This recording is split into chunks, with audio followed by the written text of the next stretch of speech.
Quando eu era criança, era fascinado pelo mundo de Jornada nas Estrelas. Havia algo especial naquele mundo. Lá não havia fronteiras nem religião, a raça humana existia como uma só, e eu acho que, de alguma forma, essa visão sempre me inspirou. Então, quando eu criei a Mind Valley, ela se tornou um motor essencial. Se entrar em um dos nossos escritórios, você vai ver pessoas de 40 países diferentes. Se participar de algum evento nosso, você vai fazer amigos de 50 países diferentes. De certa forma, esse espaço é meu pequeno experimento de construção da Enterprise, pois há um valor essencial que nos impulsiona. Esse valor é a unidade global. Acredito que ele é uma visão poderosa do mundo, que pode nos ajudar a entender como construir empresas saudáveis, como votar nas pessoas certas e como construir nossas sociedades. Filósofos e cientistas, ao longo da história, têm se referido a essa visão como o futuro da humanidade. Para explicar por que a unidade é tão importante, não apenas para mim, acredito que seja crucial para a raça humana, quero compartilhar algo que Charles Darwin escreveu em 1871, em um livro chamado A Origem do Homem e a Seleção Sexual. Nesse livro, Darwin fala sobre uma ideia muito interessante, em que diz que quando os homens se unem em tribos cada vez maiores, eles começam a perceber que é completamente necessário que ampliem suas simpatias para sobreviver. E Darwin chamava de simpatia o que hoje chamamos de compaixão. Ter um círculo de compaixão que não apenas cerque a sua família, e sim toda a tribo. Mas depois de ampliá-lo a toda a tribo, você começa a pensar, por que não expandir esse círculo ao país inteiro, mesmo sem conhecer a maioria dessas pessoas? Mas Darwin dizia que esse círculo se torna cada vez maior. Ele deixa de cercar somente o seu país e passa a cercar todos os países ao seu redor. A União Europeia, por exemplo, foi a ampliação desse círculo partindo da Inglaterra, a civilização europeia. Darwin disse, esse círculo de simpatia e compaixão vai continuar se expandindo até cercar toda a raça humana. E disse que, às vezes, o processo ficará mais lento se virmos alguém muito diferente de nós, que se veste diferente, que reza diferente. Pode demorar um pouco para que esse círculo se expanda, mas ele vai se ampliar até que um dia cerque toda a humanidade. Depois, ele usou esta frase. E ainda não consigo acreditar que ele escreveu isso em 1871, porque parece algo que Dalai Lama diria. Ele disse, esta virtude, uma das mais nobres do ser humano, parece ser resultado incidental da sensibilização e da difusão das nossas simpatias, até que elas se ampliem para todos os seres vivos. Acredito que deveríamos ter a mesma esperança de Darwin com a humanidade. Penso que todos nós deveríamos procurar fazer tudo o que pudéssemos para ampliar nossos círculos de simpatia para a humanidade e para o planeta inteiro. Se conseguíssemos fazer isso, não estaríamos tendo tantos debates idiotas na política sobre temas como aquecimento global, refugiados e construção de muro. Nós estaríamos derrubando cada muro, estaríamos lutando para proteger o meio ambiente, estaríamos defendendo os refugiados. E religião?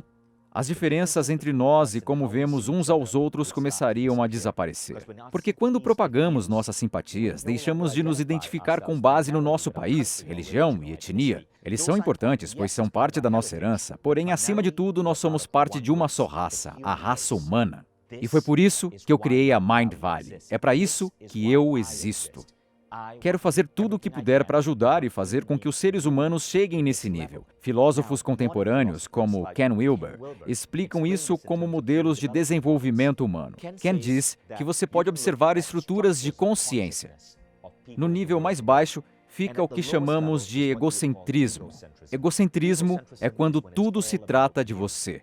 Menos de 1% da população global hoje é egocêntrica. São pessoas que podem ser psicopatas, assassinos, que fazem coisas ruins com outros seres humanos, pois pensam que eles são os únicos que importam. Geralmente, eles não têm nenhuma empatia, nem simpatia, mas a maioria das pessoas vai além do egocentrismo. Cerca de 70% da população global está em uma categoria chamada etnocentrismo. O etnocentrismo é quando você é gentil, é generoso, mas só é assim com as pessoas parecidas com você, que fazem parte do mesmo país, que rezam para o mesmo Deus.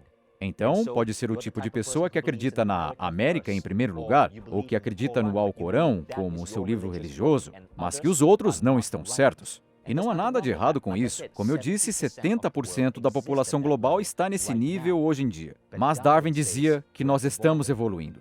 Hoje, 30% da população global ampliou sua simpatia e foram além do etnocentrismo. Chamamos esse grupo, esse nível de consciência, de mundocentrismo. As pessoas que trabalham na Mind Valley tendem a ser, em sua grande maioria, mundocentristas. O mundocentrismo significa que você ama sua religião, ama o seu país, mas ao mesmo tempo você não fecharia suas portas para um refugiado da Síria, porque você entende que, como raça humana, temos muito mais semelhanças do que diferenças.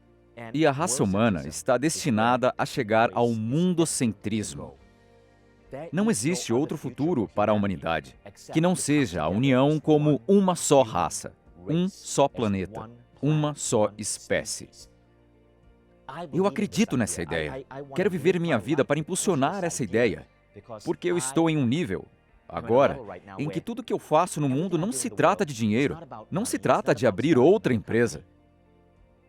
Eu me estimo com base em algo que chamo de a pergunta de Eve. Eve é minha filha de 3 anos. Ela tem descendências alemã, estoniana, indiana e judaica. Ela tem o cabelo e a pele morena.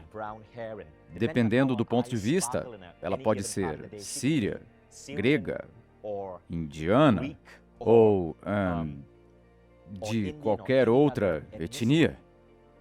Por causa dessa herança mista, ela seria uma das primeiras crianças que cresceria e se tornaria um alvo. Não vou deixar isso acontecer com minha filha. E eu me pergunto, em que tipo de mundo Eve vai viver quando for uma mulher adulta? Como posso tornar esse mundo o mais belo possível? E eu estou realmente preocupado pensando que minha geração pode passar para Eve um planeta pior do que era quando eu era criança. Então, em cada decisão que tomo, eu me faço a pergunta de Eve. Isso vai me ajudar a criar um mundo melhor à minha filha? E quando digo minha filha, eu me refiro a todas as crianças no mundo hoje. E acredito que todos nós precisamos buscar isso, precisamos lutar por isso. É por isso que a educação é importante na Mind Valley. Mas vamos muito além da educação. Estamos defendendo a união, a visão de mundo que Jornada nas Estrelas colocou em nossas mentes, a esperança de Darwin de que a raça humana pode se unir como uma só. Vamos poder acabar com muitas das idiotices que estão acontecendo agora e que nos dividem. Esse é o mundo que eu quero deixar para minha filha. É por isso que eu faço o que faço. Se você entender isso, vai entender todas as decisões que eu tomo na vida. É para isso que a Mind Valley existe. É por isso que a Mind Valley não é uma empresa tradicional. Ela funciona mais como um movimento, uma comunidade, mas é uma comunidade de pessoas impulsionadas por essa ideia de não somente crescer, mas de usar o crescimento como uma força que ajuda a humanidade a seguir adiante, até a sua próxima evolução. É por isso que fazemos o que fazemos.